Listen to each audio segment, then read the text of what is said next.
ada kisah yang sangat menarik yang berkaitan dengan anak yatim. Dikisahkan anna rajulan al-munhamikina fil fasad mata fi nawahil Basrah. Di kota Basrah saat itu ada orang laki-laki yang mana orang tadi itu munhamik, selalu berlaku yang tidak banyak orang geram kepadanya. Karena dia merusak di desanya dan mengotori di tempatnya. Satu saat dia mati. Dan kebetulan rumahnya di pinggir-pinggiran kota Basrah. Falam tajid imra'atuhu man yu'inuha ala hamli janazati likathrati fisqihi. Lalu kemudian perempuan tadi itu istri daripada si orang laki-laki yang pembuat onar ini tidak menemukan satu orang pun untuk membawa jenazahnya. Bisa kita bayangkan, Mas? Saking buruknya. Ada munhamik fil fasad. Dia sudah banyak orang geram dia. Mati ini wis akeh wong seneng. Bila perlu mereka tasyakuran bisa. Mati ini jarep-arep. Nah, si perempuan tidak ada orang satu pun untuk membawa jenazah ini. Likathrati fisqihi, karena saking banyaknya kefasikannya orang tersebut. Wa tujafin nas lahu. Manusia-manusia saat itu, baik tetangganya, kerabatnya, sahabatnya, teman-temannya, semua pada minggir dari orang ini. Tidak menghiraukan, bahkan mati, bahkan katinang di karep-karep. Akhirnya fastajarat hammalin yahmilunaha ilal musalla. Kemudian si istri tadi itu menyewa orang hammalin yang pembawa.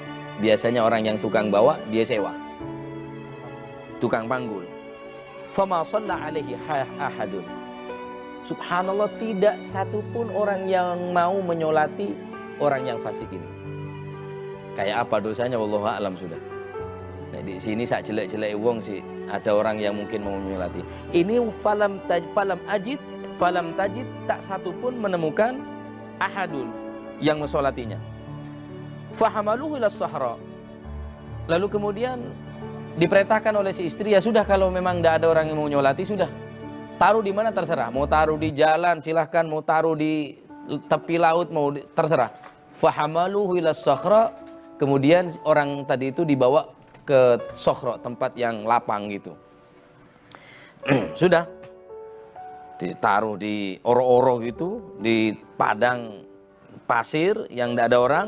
Lihat fanuhu, dan kubur di sana, sudah terserah mau dikubur cara apa terserah, sudah taruh sana, kata istrinya. Sudah tidak ada orang yang mau ini.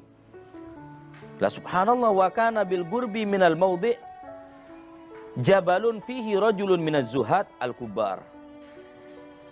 Subhanallah, bertepatan di tempat orang yang tidak ada yang mau nyolati ini dibuang di satu tempat. Ini berdekatan dengan satu gunung, dan di atas gunung itu ada orang yang zahid, yang abid, yang zahid, orang ahli ibadah yang tidak pernah turun sama sekali dari tempat itu. Uzlah di situ. Di zuhad al-kubar. Rajulun yata'abbad, yataqarrab ilallah wa yata'abbad ilallah. Dia terus beribadah, taqarrub kepada Allah Subhanahu wa ta'ala. Fa nazala dzalika zahid lis-salati alaih. Kemudian tidak ada angin, tidak ada ombak, tidak ada apa. Orang yang beribadah di atas gunung lamanya itu, subhanallah, seketika itu langsung turun mau menyolati orang ini. Fantasharal khabar. Maka merata ini kabar bahwa Masya Allah, az-zahid al-abid turun. Yanzil minal jabal, turun dari gunung.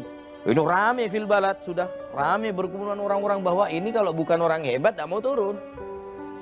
Ini kalau tidak orang-orang yang bukan orang yang antik, padahal orang istimewa, padahal terkalnya di desanya di orang yang jelek, orang yang fasik.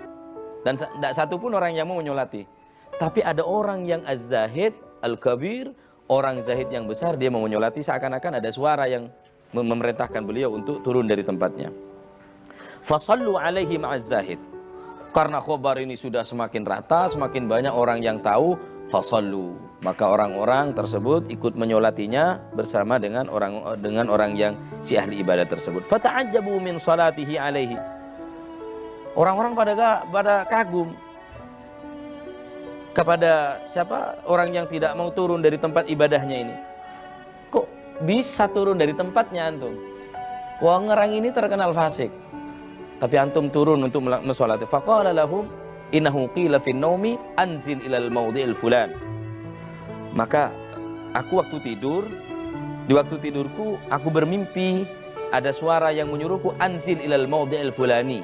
Turunlah kamu di tempatnya fulan ini agar supaya engkau menyolati jenazahnya. Rajulun laisa ma'aha illa imra'atu. Satu lelaki yang tidak mempunyai apa-apa kecuali istrinya. Oh, berarti ini siapa ini? Ini orang tidak ada yang mau nyolati. Punya anak? Enggak. Sama siapa dia hidup? Sama istrinya. Loh, berarti ini yang dimimpiku, kata beliau. Dia hidup sebatang kara dengan istrinya. Kemudian sholatlah semua. Fasalli 'alaiha fa innahu maghfurun lahu. Sholatlah semua karena sesungguhnya ini diampuni oleh Allah Subhanahu wa taala. Fazada ta'ajjubun nas. Orang semakin ta'ajjub. Semakin heran, loh kok bisa orang seperti ini diampuni? Dan yang mengatakan orang yang ibadah, orang wali tersebut. Fastada'az Zahid zaujatahu yas'alaha an halihi. Kemudian si Zahid tadi itu memanggil istrinya. Wahai istri, istrinya orang yang meninggal ini, saya ada yang mau tanyakan sama sampean. Oh ya, silahkan. Apa itu? Maka ditanyakan kepada si istri, fakaifa kanat siratuhu. Apa kelakuannya atau perbuatannya selama engkau kumpul dengan suamimu ini apa? Faqalat kana kama sami'ta tulan nahar fil ma'khur mashghulan bi syurbil khamr. Dia tiap hari kiai dia selalu minum khamr. Dia mempunyai apa-apa dia? La ibadah sunnah wala ibadah wajib. Dia tidak mempunyai keistimewaan apa-apa. Dia siang malam syaribul khamr. Dia syarib dia. Faqala unzuri hal ya'rudu lahu syai' min af'alil khair. Cobalah sekali lagi. Perhatikan. Masa tidak ada kebaikan sama sekali dari orang ini? Kalau engkau menyaksikan hanya kejelekannya, apa tidak ada kebagusan sedikit pun dari orang ini? Unduri, perhatikan dulu. Qalat, la wallahi, demi Allah aku tidak menyaksikan kebaikan sama sekali dari suamiku. Illa anahu, cuma begini, kata si istri tersebut. Kana yufiku kulla yawmin min sakrihi inda salati subuh. Fayubaddilu thiyabahu wa yatawadda'u wa yusalli subha thumma ya'udu ila makhurihi yastaghlu bi syarbihi walawi wa kana la yakhlu baituhu min yatimin aw yatimain yufaddilu ala waladihi wa kana yufiku fi athnai sakri fayabki wa yaqulu ilahi ayyu wa ayyu zawiyatin min zawaya jahannama turidu an tamlaha bi hadzal khabith yani nafsahu. Kemudian si istri mengatakan, suamiku tidak ada kelebihannya. Hanya saja ketika dia sadar, di waktu mabuknya dia sadar, setiap hari dia sholat subuh. Dia berganti pakaian, dia berwudu, wa yusolli subha, dia pemabuk tapi sholat. Tapi sholat, subuhnya berjamaah. Kadang yang pakai surban tidak jamaah ya. Ya'udu ila ma'khurihi. Setelah itu, setelah sholat subuh, dia ganti pakaian, dia mandi, sholat subuh, dia kembali lagi. Yastaghil bi syurbi, dia mabuk lagi, walawi dan permainan, judi siang malam sudah. Dia judi, dia mabuk. Wa kana la yakhlu baituhu min yatimin aw yatimain. Cuma dia keistimewaan kiai ya Syekh, rumahnya tidak pernah sepi dari anak yatim satu atau dua. Bahkan orang ini lebih cinta daripada anaknya, lebih cinta kepada anak yatim. Kalau dia ngasih makan, anaknya setelah anak yatim. Kalau dia kasih baju sama anaknya, belikan anak yatim dulu, baru anaknya. Semuanya apa yang dia punya untuk anaknya diprioritaskan utama adalah anak yatim tersebut. Yufaddilu ala waladihi. Dia lebih mencintai segala-galanya melebihi kepada anak-anaknya. Dan terus itu berlalu. Waras mabuk maneh, waras mabuk maneh, waras mabuk maneh. Ini bukan berarti kita suruh mabuk, enggak. Namun kita membahas di sini betapa hebatnya anak yatim ini. Karena mereka sesungguhnya betul-betul menginginkan seorang bapak yang ingin dia tadi itu merasa diayomi, ingin masih disayang oleh seorang ayah, namun dia tidak bisa mendapatkan kasih sayang kecuali dari orang-orang yang dermawan, orang-orang yang mau menyantuni anak yatim. Kira-kira itu yang bisa saya sampaikan.